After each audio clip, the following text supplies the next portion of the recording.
இங்கே ஜனனி பார்த்தீங்க அப்படின்னா பக்காவான ஒரு பிளான் வந்து போட போகிறாங்க. அது மட்டும் இல்லாமல் ஆதி குணசேகரனை வந்து எப்படியாவது ஏமாற்றி அவன் என்ன குற்றங்கள் பண்ணியிருக்கான் அப்படிங்கிறத கண்டுபிடிக்கணும். அது மட்டும் இல்லாமல் அந்த வீடியோ வந்து ஜனனிக்கு வந்துட்டு போச்சு இல்லையா, அந்த வீடியோ யார் அனுப்புனா, எதுக்காக அவங்க இப்படி ஒரு கேம் பிளே பண்ணுறாங்க அப்படிங்கிறத தெரிஞ்சுக்கணும். அப்படிங்கிறதுக்காக ஜனனி பார்த்தீங்கன்னா புதுசாக ஒரு பிளான் வந்து போட்டிருக்காங்க. அதுவும் பார்த்தீங்கன்னா இந்த மதிவதனி தான் வந்து இந்த பிளானையும் வந்து சொல்லியிருக்காங்க. நீங்கள் வந்து இந்த மாதிரி கண்டுபிடிக்கிற விஷயங்கள் எதையுமே வந்து நீங்கள் தெரியாத அளவுக்கு வந்து பார்த்துக்கோங்க. எப்பயும் போல நீங்கள் வந்து கேஷுவலாக இருங்க. அப்போ தான் அந்த ஆதி குணசேகரனுக்கு உங்கள் மேலே எந்த விதமான சந்தேகமும் வராது அப்படிங்கிற மாதிரி சொல்லியிருக்காங்க. அதை கேட்டுட்டு வந்து ஜனனியும் வந்து சரி நம்மளுமே அப்படிதான் இருக்கணும். ஏன்னா இதுக்கப்புறமுமே நம்ம வந்து ஆதி குணசேகரனுக்கு வந்து நம்ம எதிரான விஷயங்களை பண்ணுறோம் அப்படின்னு சொல்லிட்டு அவனுக்கு தெரியாமல் இருந்தால் மட்டும்தான் சீக்கிரமாக நம்மளால இந்த கேஸ்லையும் வந்து ஜெயிக்க முடியும். அதே மாதிரி ஆதி குணசேகரனோட உண்மையான முகம் ஈஸ்வரி அக்காவுக்கும் தெரிய வரும் அப்படிங்கிற மாதிரி வந்து ஜனனி நினச்சிட்டு கேஷுவலாக எப்பயும் போல நம்ம வீட்டில் இருந்துக்கலாம், எல்லாருமே எப்படி இருக்காங்களோ அதே போல் நாமளும் இனிமேல் இருந்துக்கலாம் அப்படிங்கிற மாதிரி இங்கே வந்து ஜனனியும் வந்து முடிவு பண்ணுறாங்க. இந்த பக்கம் வந்து தர்ஷன் பார்கவி 2 பேரோட கல்யாணம் வந்து நடக்கணும் அப்படிங்கிறதுக்காக வீட்டில் இருக்கிற எல்லாருமே வந்து புதுசாக வந்து சாரீ வாங்கணும் அப்படின்னு பிளான் பண்ணியிருப்பாங்க. ஆதி குணசேகரன் வந்து எல்லார்ட்டையுமே வந்து சொல்கிறாரு, உங்களுக்கு என்ன பிடிக்குமோ அதை நீங்கள் போய் தாராளமாக வந்து வாங்கிக்கோங்க, நாங்கள் எதுக்கு இதிலெல்லாம் வந்து தலையிட்டுக்கிட்டே அப்படிங்கிற மாதிரி நினைக்கிறாரு. ஆனால் இதுக்கு பின்னாடி ஆதி குணசேகரன் வந்து கண்டிப்பாக நினைக்கிறது ஜனனி ஏதோ ஒரு விஷயத்த பண்ணிக்கிட்டு இருக்கா, அவள் என்ன பண்ணுறா அப்படிங்கிறது நமக்கு தெரிய மாட்டேங்குது, ஆனால் நம்ம அந்த விஷயத்தை எப்படியாவது கண்டுபிடிச்சே ஆகணும் அப்படிங்கிற மாதிரி இன்னொரு பக்கம் நினைக்க, அதே நேரத்தில் தான் வந்து இங்கே ராவணன் தன்னோட கேம் பிளேவை வந்து ஆதி குணசேகரனுக்கிட்டே வந்து கொண்டு வராரு. அந்த வீடியோவை வந்து டைரெக்டாக ஆதி குணசேகரனுக்கே அனுப்பிட்டு இதுக்கப்புறம் தான் வந்து இந்த ராவணனோட மொத்த ஆட்டத்தையுமே வந்து ஆரம்பிக்க போகிறாரு அப்படிங்கிற மாதிரி வந்து காட்ட போகிறாங்க. அண்ட் இப்போ இந்த பக்கம் வந்து ஈஸ்வரி அதுக்கப்புறம் எல்லாருமே வந்து கடைக்கு கிளம்புறதுக்காக வந்து நிற்கிறாங்க. ஈஸ்வரி வந்து ஆதி குணசேகரன் கிட்ட வந்து சொல்றாங்க, நீங்களும் வரலாம்ல, நீங்க வருவீங்கன்னு சொல்லி நான் எதிர்பார்த்தேன் அப்படிங்கிற மாதிரி சொல்றாங்க. ஆதி குணசேகரன் வந்து நான்லாம் எதுக்குமா இந்த மாதிரி விஷயத்துக்கு வந்துட்டு, நீங்க வந்து லேடிஸா போறீங்க, நீங்க பாட்டுக்க ஜாலியா போயிட்டு உங்களுக்கு வேணுங்கிறத நீங்க பிடிச்சதை வாங்கிட்டு வந்துக்கோங்க அப்படிங்கிற மாதிரி வந்து சொல்றாங்க. நாங்க அங்க வந்து என்ன பண்ண போறோம் அப்படிங்கிற மாதிரி சொல்லிட்டு, இத்தனை பேர் போறீங்க, எல்லாருமே போனா ஒரே கார்ல உங்களுக்கு இடம் பத்தாது, கார்ல வந்து பார்கவி தர்ஷன் 2 பேருமே ஏதாவது பேசிட்டே போட்டோம், பின்னாடி நீங்க எல்லாருமே வந்து ஜாலியா பேசிட்டு உங்களுக்கு எது வேணுமோ நீங்க நல்லதா பார்த்து வாங்கிட்டு வாங்க அப்படிங்கிற மாதிரி எல்லாருமே வந்து வீட்டை விட்டு அனுப்பி வச்சிடறாரு. இப்போ வீட்டுக்குள்ள வந்து இங்க ஆதி குணசேகரன், கதிர் ஞானம் இந்த 3 பேர் மட்டும்தான் வந்து இருக்காங்க. அதுக்கப்புறம் இவங்க எல்லாருமே கிளம்பி போறப்போ ஜனனி பாத்தீங்கன்னா ஆதி குணசேகரனை பார்த்துக்கிட்டே இருக்காங்க. ஏதோ ஒரு விஷயம் இவன் பண்ண போறான் போல இருக்கு, அதுக்காக தான் வீட்டில் இருக்கிற எல்லாரையுமே வந்து இவனை வந்து அனுப்பி விட்டுக்கிட்டு இருக்கான். அப்போ என்ன பண்ண போறான், இவனுக்கு வேற ஏதாவது விஷயங்கள் தெரிய வந்திருக்கா என்னன்னு தெரியலையே அப்படின்னு சொல்லிட்டு ஜனனி ரொம்பவே குழப்பத்துல போய்கிட்டு இருக்கா. அண்ட் முக்கியமான விஷயம், ஜனனி இந்த மாதிரி வந்து புடவை வாங்க போறது வந்து கடைக்கு மட்டும் கிடையாதுங்க. அந்த வீடியோவை யார் அனுப்புனா, யாருக்காக இந்த வீடியோ வந்து நம்ம கிட்ட வந்துச்சு, அது மட்டும் இல்லாமல் அனுப்புனவங்க நமக்கு உதவி பண்ணணும்னு நினைக்கிறாங்களா, இல்லை இதை வச்சு நம்மளை வச்சு ஏதாவது கேம் பிளே பண்ணணும்னு நினைக்கிறாங்களா, இது எல்லாமே கண்டுபிடிக்கணும் அப்படிங்கிறதுக்காகவும் ஜனனி பார்த்தீங்கன்னா இந்த மாதிரி விஷயத்துக்காக வந்து போய்கிட்டு இருக்காங்க. இப்போ இங்கே எல்லாருமே போனதுக்கப்புறம் அந்த ஆதி குணசேகரன் வந்து கதிர் ஞானம் 2 பேர்கிட்ட சொல்றாரு, இதை ஜனனி பண்ணுறது ஏதோ எனக்கு வந்து சரியாக படலை, ஏதோ ஒரு விஷயம் அவளுக்கு வந்து கிடைக்காமே அவள் வந்து இவ்வளோ தூரம் வந்து பேசணும், அப்போது யாரோ ஏதோ ஒரு விஷயத்த அவளுக்கு அனுப்பியிருப்பாங்க, அதை அவள் பார்த்துருக்கா, ஆனால் அவள் வந்து எல்லார்கிட்டையுமே காட்டுறதுக்குள்ள அது அவளுக்கு வந்து கிடைக்காம போயிருக்கும், அதனால தான் இவ்வளோ தூரம் உறுதியாக அன்னைக்கு வந்து அவள் அவ்வளோ பேச்சு பேசிக்கிட்டு இருந்தா.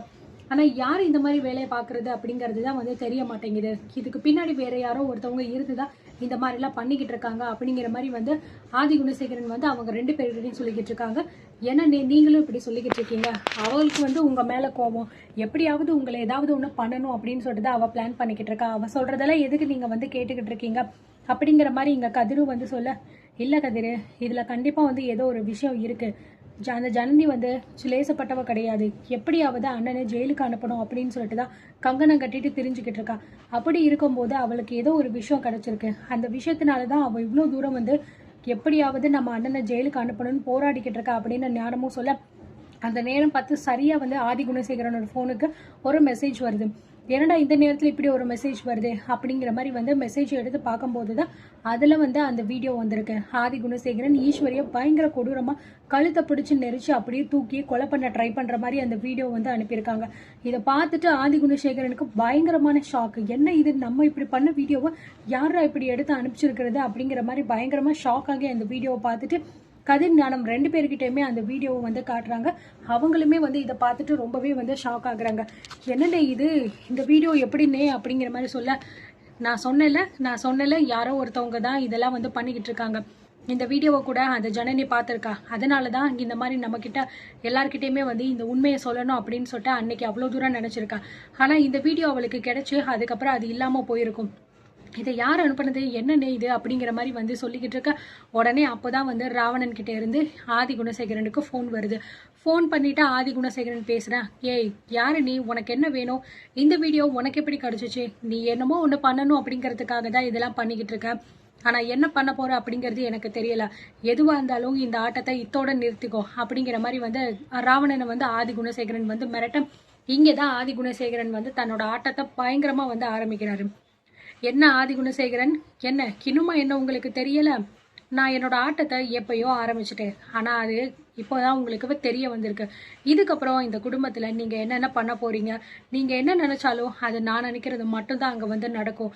உங்க வீட்டுல நடக்கிற ஒவ்வொரு விஷயத்தையுமே நான் கண்காணிச்சுட்டு தான் இருக்கேன் அப்படிங்கிற மாதிரி வந்து சொல்ல. என்ன சொல்லிக்கிட்டு இருக்க, யாரு நீ, அதை சொல்லு. உனக்கு தைரியமான ஆளா இருந்தா நேர்ல வந்து பேச வேண்டியதானே.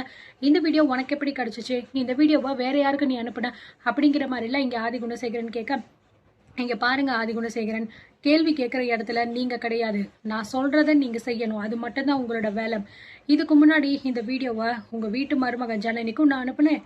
இன்னொருத்தி உங்களுக்கு தெரிஞ்சவ அறிவுக்கரசி, அவளுக்கும் நான் அனுப்புனேன். ஆனா அந்த ப்ரூஃப் இப்போ அவங்க கிட்ட இல்ல. நான் அனுப்பின உடனே அதை நான் டெலீட் பண்ணிட்டேன்.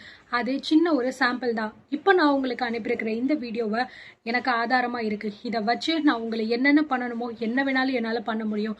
ஆனா அது நான் பண்ண விரும்பல. நான் என்ன சொல்றேனோ அதை நீங்க சரியா செஞ்சீங்க அப்படின்னா நான் யாரு என்ன அப்படிங்கிற எல்லாமே உங்களுக்கு தெரிய வரும். உங்களாலையும் இதுல இருந்து தப்பிக்க முடியும். அப்படி இல்ல பண்ண மாட்டேன் அப்படின்னு சொன்னீங்க அப்படின்னா அப்போ உங்க விதியை யாராலையும் மாற்ற முடியாது அப்படின்னு இங்க ஆதி குணசேகரன் மிரட்டிட்டு அப்படியே போனை வச்சிடறாரு. இந்த பக்கம் ராவணன் வந்து மிரட்டிட்டு போனை வச்ச உடனே ஆதி குணசேகரனுக்கு கையும் ஓடலை காலும் ஓடலை. எவன்டா இதுன்னு நமக்கு ஃபோன் பண்ணி நம்மளையே இப்படிலாம் பேசிக்கிட்டு இருக்காங்களே அப்படின்னு சொல்லிட்டு யோசிச்சுக்கிட்டு இருக்க.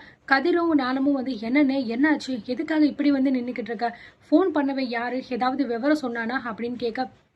அவ என்னமோ ஒரு பிளான் பண்ணிக்கிட்டு இருக்கான், நம்மளை வச்சு என்னமோ கேம் ஆடுறதுக்காக தான் இந்த மாதிரி எல்லாம் பண்ணிக்கிட்டு இருக்கான். அவ யாரு என்னன்னு மட்டும் தெரிஞ்சிச்சு அவனை வந்து சும்மாவே வந்து விடக்கூடாது. இந்த வீடியோவை இதுக்கு முன்னாடி ஜனனிக்கு அனுப்பியிருக்கிறது அவன் தான். அந்த அறிவுக்கரசி அவளுக்குமே இந்த வீடியோவை வந்து அனுப்பியிருக்கான். ஆனா இப்போ அவங்க 2 பேருக்கிட்டுமே இது இல்லை. இந்த விஷயம் வெளியே தெரியறதுக்குள்ள அவ யாரு எதுக்காக இப்படி பண்றா அப்படிங்கறத நம்ம கண்டுபிடிச்சே ஆகணும். இதை சும்மா விடக்கூடாது அப்படிங்கிற மாதிரி நினைச்சா ஆதி குணசேகரன் ரொம்பவே வந்து யோசிச்சுக்கிட்டு இருக்க. கதிரும் ஞானமும் வந்து அடுத்து நம்ம என்ன பண்ணலாம் எப்படி பண்ணலாம்னு சொல்லிட்டு யோசிச்சுக்கிட்டு இருக்காங்க. இந்த பக்கம் கார்ல போய்கிட்டு இருக்கக்கூடிய ஜனனி வந்து உடனே மதிவதனிக்கு மெசேஜ் பண்ணிட்டு இந்த வீடியோவை யார் அனுப்புனா அப்படிங்கிற ப்ராசஸ் வந்து கண்டுபிடிக்கிறதுல வந்து இறங்கியிருக்காங்க. கூடிய சீக்கிரத்திலேயே அந்த வீடியோ வந்து யார் அனுப்பியிருக்கா அப்படிங்கிற விஷயம் ஜனனிக்கும் தெரிய வரும். அது மட்டும் இல்லாம ஆதி குணசேகரன் ஜெயிலுக்கு போறது உறுதியா இல்லையா அப்படிங்கிறதையும் நம்ம அடுத்தடுத்த எபிசோட்ல பார்த்து தெரிஞ்சுக்கலாம்.